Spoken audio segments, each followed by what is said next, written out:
Support for this episode of Trifles is brought to you by the Baker Street Journal, the leading publication of Sherlockian scholarship since 1946. Find them online at bakerstreetirregulars.com.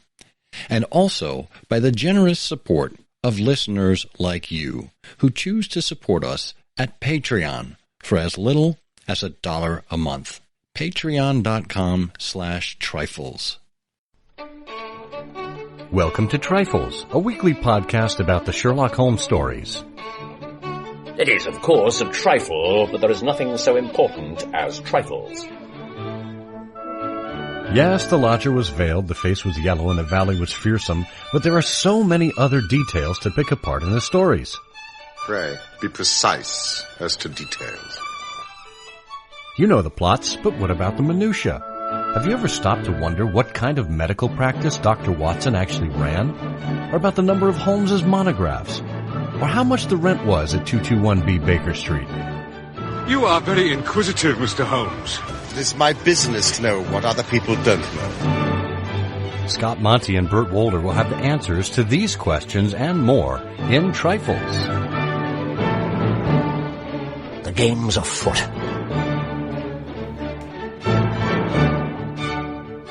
Episode 344, Conan Doyle and Cars. Hello and welcome to Trifles, the Sherlock Holmes podcast where we look into the details in the Sherlock Holmes stories. I'm Scott Monty. I'm Burt Wolder. And Burt, do I need to pull you over for reckless podcasting? I'll go. It's a fair cop. I'll go quietly. Well, hopefully you're not running this on 1.5 speed or 2 speed, because that could be surpassing the podcasting speed limit. Oh, that's right. You can't. Well, you know, the problem is that I've been experimenting with new autonomous podcasting, which means that it goes at a speed and in a direction over which I have no control. And I just sort of sit here in my chair, you know, quietly amused and reading, which suits me just fine. Well, it suits our listeners just fine, too. This episode should be interesting because this is one of our monthly celebrations. The first of the month, we always do a podcast where we look at some nationally celebrated occasion. And this is August, and it happens to be Motorsports Awareness Month. Well, and what are you doing to promote motorsports awareness? I'm going door to door on foot. Much safer that way. Oh, that's good. Making engine noises. Yeah, it's amazing the amount of oil and gas I save this way. Electricity, too. But this is going to be interesting because there are very few Sherlock Holmes stories that in which we encounter cars. But I think it gives us an opportunity to talk a little bit more about Conan Doyle's interests outside of the Sherlock Holmes stories as they tie in to Sherlock Holmes and how they relate to some of his other writing as well. So it should be an interesting discussion. The show notes for this episode, and you'll want to check the show notes because we will have links to certain short stories and other articles online that could help you further investigate this along with us. The show notes are available at ihose.co/trifles344, all lowercase, ihose.co/trifles344. Check it in the podcasting app that you happen to be listening to us on. And doesn't matter where that is. Could be Apple Podcasts or Spotify or YouTube. You can find us everywhere. And of course, we are also on Patreon, where our listeners can get the episodes without ads. Just go to patreon.com/trifles for that. Thanks so much. And let's get into it, shall we? Okay, well, we mentioned that there is a very tenuous connection between Sherlock Holmes and cars. Burt, where do we find cars in the canon? Well, we find a notable Ford motor car in the case of His Last Bow, because that's the That's the motor that the stocky chauffeur, who will turn out to be Dr. Watson, drives to von Bork's villa on the cliffs, and thereby permits the unmasking of this and the capture of this awful, nefarious German spy. Yeah, that's right. I took it as a great point of pride when I worked for Ford Motor Company, and I actually had a pin that said Watson drove a Ford. And if there's going to be one car in the canon, actually there were two cars in that story, but if there's going to be one story and we have Watson, would love for it to be a Ford, and surely it was. The other car that we come across in that case was, I believe it was a Mercedes-Benz. Maybe, I don't think it was identified as Mercedes-Benz, but just a Benz. And that would have been the vehicle of von Bork's associate coming around, Baron von Herling. Says... Let's see, it was his talents which had first recommended him for the English mission, the most important mission of all. But since he had taken over it, those talents had become more and more manifest to the half-dozen people in the world who were really in touch with the truth. One of these was his present companion, Baron von Herling, the chief secretary of the legation, whose huge 100-horsepower Benz car was blocking the country lane as it waited to waft its owner back to London. Yeah, and that of course predated the link-up between Benz. I think it was Carl Benz and Daimler, who didn't get together to make Mercedes-Benz until the 1920s. Yeah. So, we have to remember his last bow took place in 1914. Of course, Conan Doyle wrote it in 1917. So it would have been just in those preceding, 10 or 15 years that motor cars really began to become popularized and reach beyond just the elite and become cars that were available to pretty much anyone. As a matter of fact, by 1920, Ford Motor Company had a 50% market share in worldwide automobile sales. One out of every two cars on the road in 1920 was a Ford. Yes, well, I wonder how many total cars were on the roads such as they were, too. You have to remember, these are the days of hard rubber tires and no asphalt, no macadam, and no highway system. One wonders how many automobiles there were in the world in 1920. Yeah, well, there were a number of smaller manufacturers around the time, and I don't have the specific numbers handy, but I know the Model T in particular was highly regarded because of its durability and ruggedness and adaptability. Could be adapted to trucks and tractors and off-road as well as on-road occasions, and was known for not breaking down as much as the competition. So makes sense that... Whole host of wonderful old names like... Jack Benny, who's of whom we both feel very kindly, famously talked in the 1930s about a Maxwell.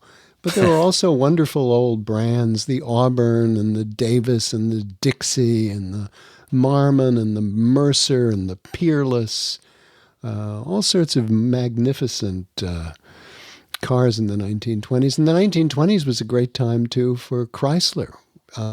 For the gent, Walter Chrysler, who started the company and so on.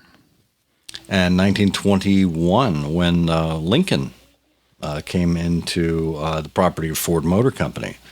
So lots of small names there, that some of which were simply phased out, others which became prominent. Cadillac, Lincoln, some of these big names. But I am reminded that, speaking of Jack Benny, I know we're going a little off tangent here. In one show, Fred Allen said, Jack, after seeing your automobile, the Maxwell, it's very apparent to me why the Maxwell people went into the coffee business. That's a pretty good joke. I like that. Yeah, it is. You know what happened to Maxwell? The Maxwell Motor Car Company, it evolved into Chrysler. Well, that makes sense. But the coffee didn't, so there you go. The coffee did not. No. But Conan Doyle was an avid sportsman, so it stands to reason that he would have some sort of affinity for automobiles. Obviously, he loved to travel as well. But let's not forget, automobiles in those days were an open air, mostly an open air form of transportation. And there was nothing like being out and about and enjoying the wind through your hair. As a matter of fact, I think we have an excerpt from Memories and Adventures of Conan Doyle's first automobile and experiencing it out with his mother, if I'm not mistaken. Well, you do actually. The one with his mother is sort of a different story, but the famous Conan Doyle story, which he does describe in Memories and Adventures in his great memoir, is about his escape. No, but I want to hear his adventure with his mother first. Oh, one with his mother. Well, the whole point here is Conan Doyle is talking about, and of course, Memories and Adventures was written in the late 1920s, and actually the early 1920s, 1924 in the American edition anyway. And he points out that, in the early days, motor cars were not as well constructed as they were when he was writing, and you frequently encountered horses which were horribly frightened by the motor car. And he says, one day I was motoring down a narrow lane in Norfolk with my mother in the open tonneau. Coming round a curve, we came upon two carts, one behind the other. The leading horse, which had apparently never seen a motor before, propped his forelegs out, his ears shot forward, his eyes stared rigidly. And then, in a moment, he whirled around, ran up the bank, and tried to escape behind his comrade. And this he could have done, but for the cart, which he also dragged up the bank. Horse and cart fell sideways on the other horse and cart, and there was such a mixture that you could not disentangle it. The carts were full of turnips, and these formed a top dressing over the interlaced shafts and the struggling horses. I sprang out and was trying to help the enraged farmer to get something right end up when I glanced at my own car, which was almost involved in the pile, and there was my dear old mother sitting calmly, knitting in the midst of all the chaos. It was really like something in a dream. Oh, what a sport. What a sport she was. But those were the days when, you didn't know if you were going to come across, a huge 100 horsepower Benz in the lane or a horse-drawn cart. And, the vehicles then did not have power steering as they do today. It was a very manual kind of operation. So to be able to take control of the steering wheel and steer quickly at speed, it was it was the job of a sportsman and an athlete in some cases. This is why chauffeurs, were usually big burly chaps. They wore special gloves to protect them and to retain a grip. Not surprising that it required, its own outfitting, as well as a special degree of strength. Yeah, absolutely. Well, let's pause here for a moment. We will continue talking about the strength of Conan Doyle, how it came in handy in one particular instance, and a couple of other short stories in which he engaged an automobile. Stay with us. The Baker Street Journal has undergone minor changes from time to time, but the good news is it still looks and feels the same as it has over the last decade, even though it has a new editor. Dan Andriacco brings the sensibilities of a journalist, editor, and lifelong Sherlockian to the BSJ as he takes over for Steve Rothman, who spent 23 years in the editor's seat. In his outgoing editorial, Steve reminds us about the attraction and staying power of the Baker Street Journal. When I started reading submissions for the Journal in the autumn of 1999, I was impressed by their quantity and quality. 23 years on, that judgment hasn't changed.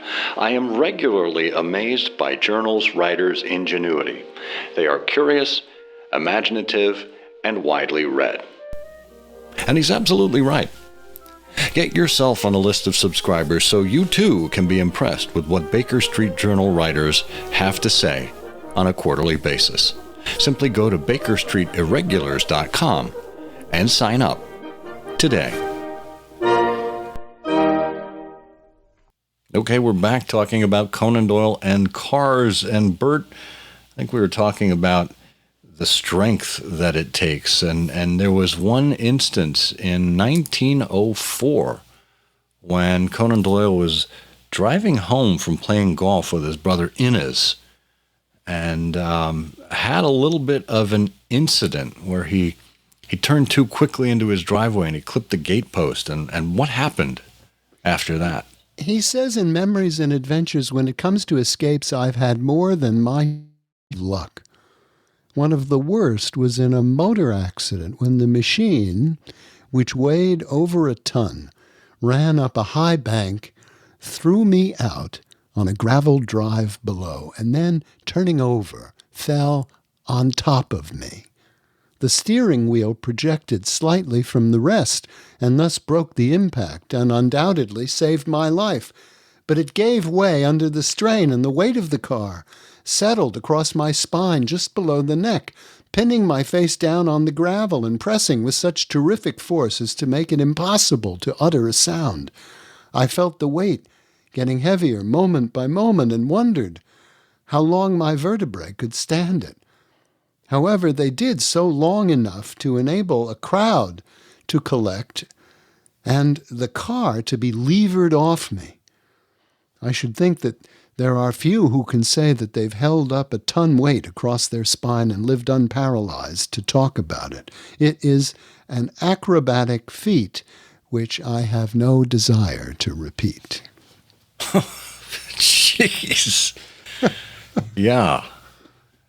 Well, look, it's a good thing that Conan Doyle was physically fit. You know, let's not forget he played cricket and he was a proficient skier. But he also attributed his escape to a bodybuilding program. I guess it was more of a muscle conditioning program that he had begun years before with the help of the German bodybuilder named Eugen Sandow.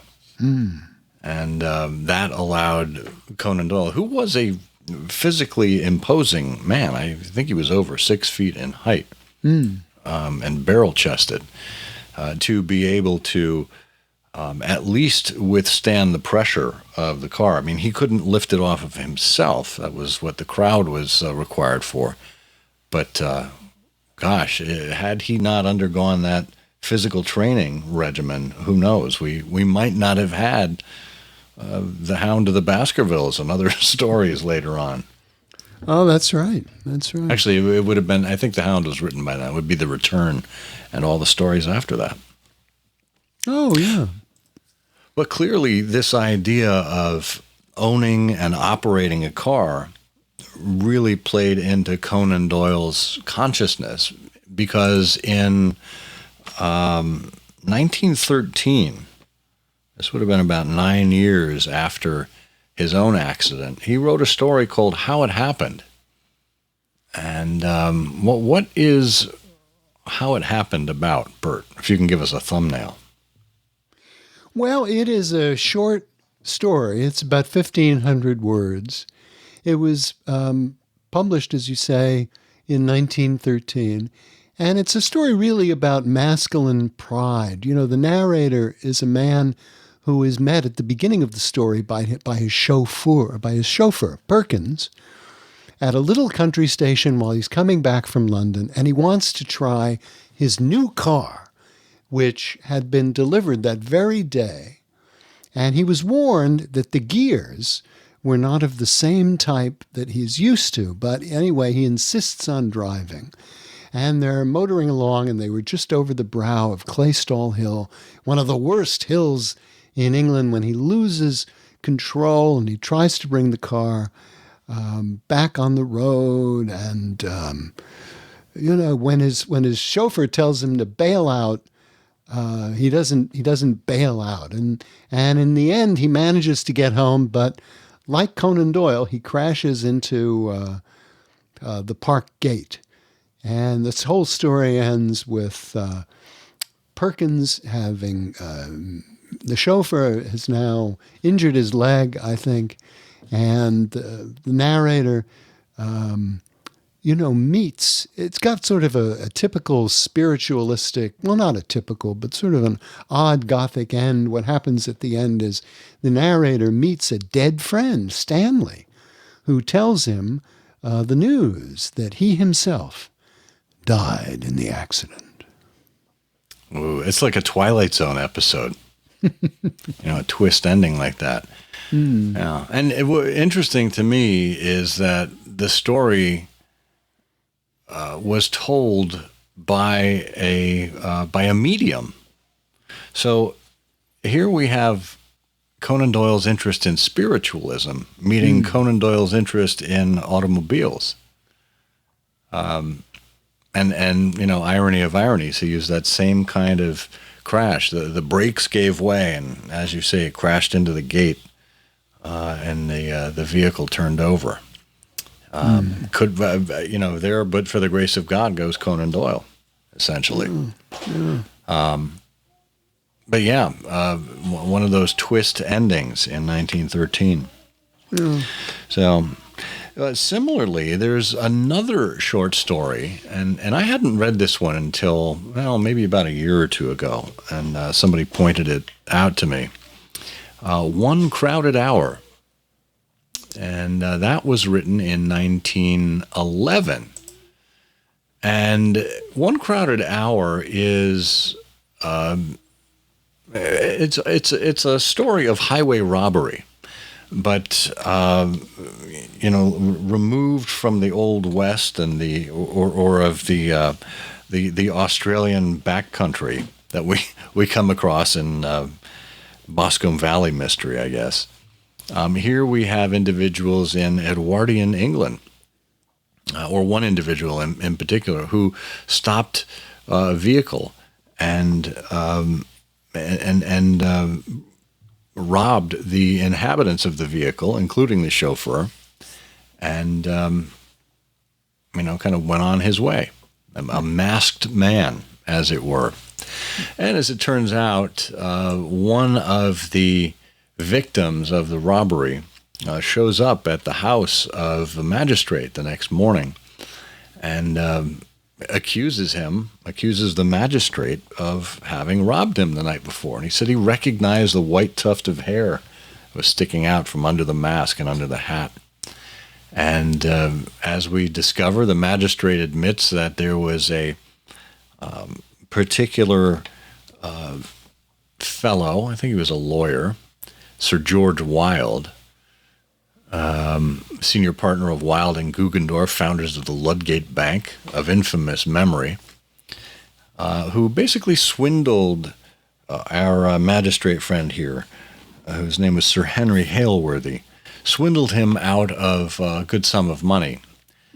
And Sir Henry was holding up the vehicle in which the chauffeur was driving, and he robbed all of the inhabitants, including the chauffeur, but he was prepared and actually had prepped some packages to mail back the belongings of the other inhabitants, while he would keep the belongings of the chauffeur to make up for the money that the chauffeur's employer, Sir George, had swindled him out of years before.